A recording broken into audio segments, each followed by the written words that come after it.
over to here. All right, and then more questions may come up. But so a couple of things. One is with the quadratus lumborum, right?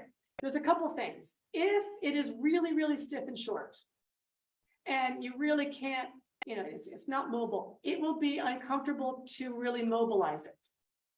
If it's stiff enough, when you mobilize it, you may get pain in the spine, you may get pain in the sacroiliac joint, you may cause yourself some trouble. So you've got to be a little bit cautious with this. But that being said, what I start with is this exercise. So just the simple mermaid, the basic simple mermaid is a great place to start because it doesn't really stress that QL very much, okay? So just basic mermaid, I'm not doing anything fancy here, just basic simple mermaid. I may add the rotation, that's gonna get into a little bit more. But once things are a little better, and I've used this with my clients with stiff SI or stiff quadratus lumborums, it actually works pretty well, is I'm gonna do a little bit of a hip reach, okay? So this hip is up, and I'm gonna reach that hip down. This hip is up, and that hip is reaching down. What I'm really doing here is I'm mobilizing the quadratus lumborum on both sides. So when I come up here, I'm shortening this side, and then I'm lengthening this side, yeah? And for whatever reason, I've found that this is pretty tolerable for most of my clients, even if they're sensitive to other movements. So I really, I love these ones, and a lot of clients, this feels fantastic. It just gets everything a little bit loosened up, stimulates the area without a lot of load, okay?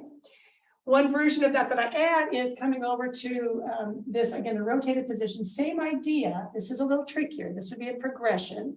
Right, and I'm just rounding that back and trying to bring that sit bone down. Mine doesn't go down because it's just my hip structure, and lift it up and bring it down. So I'm getting some stretch across the back of the body. I'm getting some stretch into that QL, but also into the lat and the whole thoracolumbar fascia.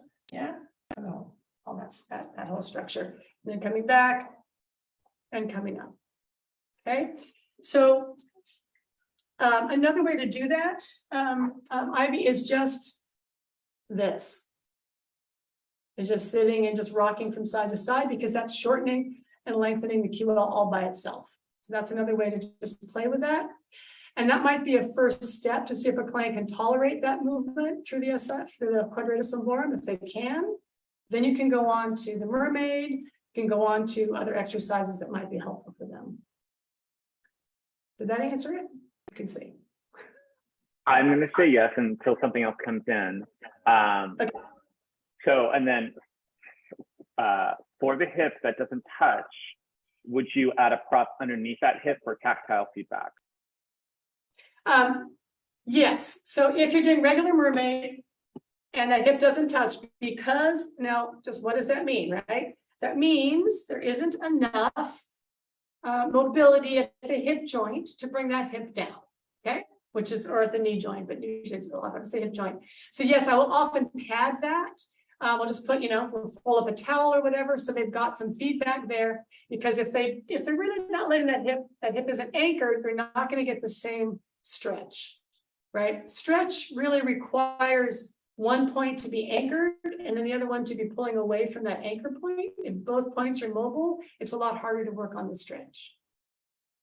Yeah. With that